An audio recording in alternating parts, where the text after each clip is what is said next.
అండి అందులో మనం చూడక్కర్లేదు. ఇది ఒక ఫ్యాన్ గా చెప్పట్లేదు. ఎలాగంటే ఫస్ట్ హాఫ్ కంటే second half better. First half కంటే second half better. First half లో ఇంకొంచెం ట్రిమ్ చేయడం కానీ ఇంకొంచెం మంచి సీన్స్ తో నింపుంటే బాగుండు.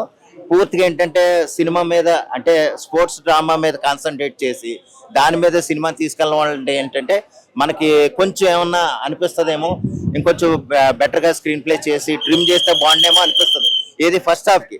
సెకండ్ హాఫ్ ఏంటంటే మన సినిమాలో ఒక లీడ్ తీసుకెళ్ళిపోవటం కానీ మనల్ని అదే ఒక ఆ మోడ్ లోకి తీసుకెళ్ళిపోవటం, ఆ సినిమాకి తగ్గట్టుగా పెద్ద క్యారెక్టర్ కోసం రామ్ చరణ్ గారు తన బాడీని ఎంత ట్రాన్స్ఫార్మ్ చేసుకున్నాడు, ఎంత బాడీ పెంచాడు. 3 క్యారెక్టర్లు తగ్గట్టుగా అటు క్రికెటర్ గాను ఇటు పెహల్వాన్ గా ఉన్నప్పుడు ఆయన బాడీ ఎంత ఎలివేట్ చేశారో అనేది మనం ప్రత్యేకంగా చెప్పక్కర్లేదు. ఇది సింపుల్ గా చెప్పాలంటే అండి రామ్ చరణ్ గారి షోల్డర్ మీద నిలబడిన సినిమా. అంటే ఉందంటే సినిమా కోసం కేవలం అంటే ఒక అంతే ఒక హీరోయిన్ గా నిలబడాలి, హీరోయిన్ గా ఉండాలి కాబట్టి జాహ్నవి కపూర్ గారు పెట్టడం. అది యాక్చువల్ గా సినిమాకి అంత ఇంపార్టెన్స్ కాకపోయినా ఏదో ఉండాలి కదా ఒక పేరు. హీరోయిన్ లేదంటే మళ్ళీ కొంతమంది రారేమో. అదేంటంటేనండి అది మొగరాయుడు పాత్ర టైప్ అండి. ఒక టాంబాయ్ క్యారెక్టర్. ఆవిడ ఎలివేషన్ ఆవిడ పెర్ఫార్మెన్స్ ఆవిడ కింద ఉంటది. అది దానివల్ల సినిమాకి పెద్ద ఉపయోగం లేదు, అలాగనే పెద్దగా నష్టం లేదు. కాసేపు ఆ హీరోయిన్ మోడ్ ఆఫ్ వ్యూలో చూసేవాళ్ళు అలా చూస్తారు కదా, ఆ విధంగా ఇంట్రెస్ట్ ఉంటామేమో కానీ సినిమాకి ప్లస్ లేదు మైనస్ లేదు, అలాగని తీయక్కలేదు.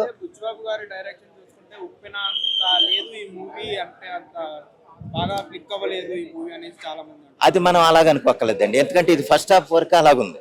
ఫస్ట్ హాఫ్ అయినా అంతా కాదు, కాసేపు అక్కడక్కడ అనిపిస్తుంది కాసేపు. కానీ ఏంటంటే మళ్ళీ సెకండ్ హాఫ్ లో మనం తీసుకెళ్ళటం, లాస్ట్ 20-30 మినిట్స్ లో మనల్ని మళ్ళీ సినిమాలోకి ఇన్వాల్వ్ చేసే విధంగా మనం కంటతడి పెట్టుకునేలా చేయటం అనేది అంతా ఓకే. కానీ ఏంటంటే ఇది పూర్తిగా చెప్పాలంటే రామ్ చరణ్ గారు వన్ మ్యాన్ షో అనాలండి. ఆయన పూర్తిగా ఆయన షోల్డర్స్ మీద. ఏఆర్ రెహమాన్ మ్యూజిక్ కూడా హైలైట్ అండి సినిమాకి. ఎలాగంటే ఈ పెద్ద సినిమాకి రామ్ చరణ్ గారు ఎంత హైలైట్, ఏఆర్ రెహమాన్ గారు కూడా అంత హైలైట్. అంటే రీసెంట్ టైంలో అంటే అటు బాలీవుడ్ లోనూ ఆయన కొట్టింది లేదు, ఎందులోనూ కొట్టింది లేదు. యాక్చువల్ గా ఆయన చేసిన సినిమాలు ఏంటంటే అంతంత మాత్రంగా ఉండే ఒకప్పుడు. కానీ చాలా ఏళ్ల తర్వాత పెద్ద సినిమా కోసం ఏఆర్ రెహమాన్ గారు బ్యాక్గ్రౌండ్ స్కోర్ కూడా ఎరగదీశారు.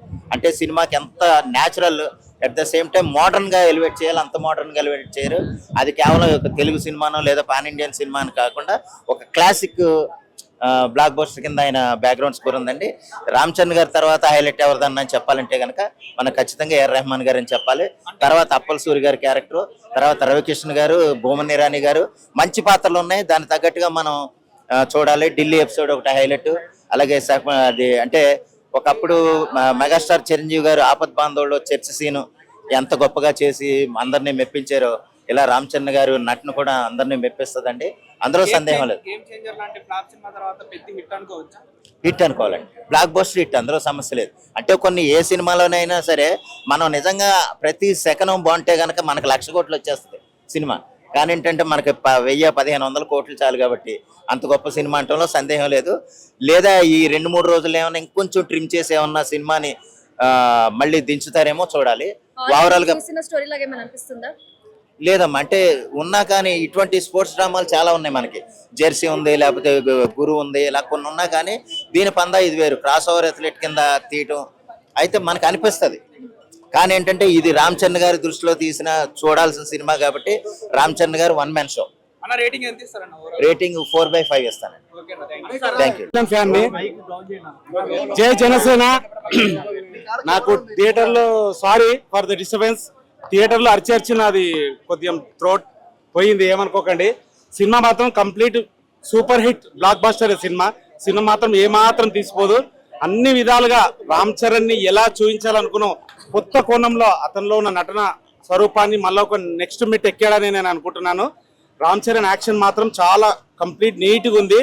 ఆయన మొన్న విజయవాడ ఈవెంట్ లో కూడా చెప్పాడు, నేను ప్రాణం పెట్టి తీశాను ఈ సినిమా, చూడండి చాలా బాగుంది సినిమా. ఆయనలో ఉన్న నటన విశ్వరూపాన్ని ప్రదర్శించబడింది కాబట్టి చాలా బాగుంది సినిమా. ఇది మెగాస్టార్ తరగడని నేను చెప్పట్లేదు, మెగాస్టార్ కంటే ఒక మెట్ ఎక్కాడు నటనలో, చాలా బాగుంది. శివరాజ్ యాక్షన్ కూడా చాలా, ఆయనది ముఖ్య వెన్నుముక్క లాంటి బలం సినిమాకు. కుస్తీ పోటీ అదొకటి బాగా చూపించాడు. ఫస్ట్ ఆఫ్ ఆల్ వచ్చేసి క్రికెట్ క్రికెట్ స్పోర్ట్స్ గురించి బాగా చాలా చూపించాడు. దాని తర్వాత మళ్ళీ కుస్తీ, ఇన్ని ఎలివేషన్ క్యారెక్టర్లు వేయడం రామ్ చరణ్ కే సాధ్యం. అది మొదటి స్థానంలో ఉందని నేను కోరుకుంటున్నాను. రామ్ చరణ్ మళ్ళీ రన్నింగ్ పోటీ ఉంటుంది నేషనల్ లెవెల్లో, అది కూడా చాలా బాగా చూపించాడు. క్లైమాక్స్ ఏమవుతుంది అని అందరూ కొంచెం నిరాశ పడ్డారు లాస్ట్ లో, కానీ ట్విస్ట్ ఇచ్చాడు మన బుచ్చిబాబు డైరెక్షన్ మాత్రం చాలా బాగుంది. లాస్ట్ క్లైమాక్స్ మాత్రం కంటతడి పెట్టిస్తుంది. కొన్ని సీన్లో మాత్రం చిరంజీవిని మించిపోయాడు నటనలో, చాలా బాగా చేశాడు. కంప్లీట్ నీట్ గా Ram Charan is the best actor. నేను నా మనస్ఫూర్తిగా రివ్యూ ఇస్తున్నది. ఇది నేషనల్ అవార్డు తప్పకుండా వస్తుందండి. యాక్టింగ్ పరంగా మాత్రం ఒక మెట్టు ఎక్కాడాను. నేను రంగస్థలం తర్వాత మళ్ళీ ఆ యాక్టింగ్ ఇందులో చూశానండి. రామ్ చరణ్ రంగస్థలం తర్వాత మళ్ళీ యాక్టింగ్ ఇందులో చూశాను. చాలా బాగుంది సినిమా, కంప్లీట్ నీట్గా ఉంది. గేమ్ చేంజర్ టోటల్ నిరాశపరిచింది, దానికి డబల్ ఇచ్చాడు మిల్స్. గేమ్ చేంజర్ ఎంత నిరాశపరిచిందో దానికి డబల్ ఉందండి. టోటల్ జాన్వీ కపూర్ యాక్షన్ పక్కన బాగానే ఉందండి. ఆమెకు బాగా చేయలేదని ఎవరు అనొద్దు. ఆమె పరంగా ఆమె చాలా బాగానే చేసింది. యాక్టింగ్ పరంగా మంచిగా చేసింది. ఆమెకు కూడా మంచి మార్కులు పడతాయి.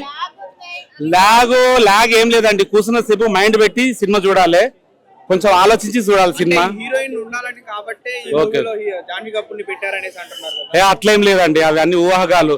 కొంతమంది ఇంతకుముందు ఎన్టీఆర్ సినిమా వచ్చింది కదా, దాని ప్రకారం మన అట్లా మొత్తం ఆటలు ఎందుకు చెప్తున్నా అంటే ఆ చంద్రుల్లో ముక్క జారిందే దీనక్క, ఆడిందే ఒళ్ళంతా తాయి తక్క. ఎందుకు ఇంతలాగా వాడుతున్నా అంటే ఏఆర్ రెహమాన్ గారికి మ్యూజిక్ లో ఆస్కార్ వచ్చింది, రామ్ చరణ్ గారికి యాక్టింగ్ లో ఖచ్చితంగా ఆస్కార్ వస్తుంది. అరే భాస్కర్, రామ్ చరణ్ కి ఇవ్వాలి ఆస్కార్. నిజంగా చెప్తున్నా, రామ్ చరణ్ గారి 1 man పర్ఫార్మెన్స్, క్రికెట్, కుస్తీ, రన్నింగ్ కావాల్సింది గోల్డ్ మెడల్ కాదు, గోల్డెన్ హార్ట్ కావాలి. నిజంగా అసలు రామ్ చరణ్ గారి డెడికేషన్, హార్డ్ వర్క్ ఇందులో నిజంగా చెప్తాను, ఖచ్చితంగా రామ్ చరణ్ గారికి ఆస్కార్ అయితే ఇవ్వాలా. రామ్ చరణ్ గారి 1 man show, hard work, mass look, enthusiasm, elephant. Janhvi Kapoor గారు ఫస్ట్ సినిమాకి అవసరం లేదనిపించింది, కానీ ఒక్క సీన్ లో ఎందుకు జాన్వీ కపూర్ ని పెట్టారు అనేది నిజంగా మంచి మెసేజ్, మంచి స్టోరీ. నిజంగా అసలు డైరెక్టర్ ఎట్లా ఆలోచిస్తుండో నాకైతే అర్థమైతలేదు. సూపర్ తీసిండు మూవీ అయితే. లాగ్ లేదు, బ్యాగ్ లేదు, ఇంకా స్కూల్ స్టార్ట్ కాలేదు, లాగ్ వద్దు, బ్యాగ్ వద్దు.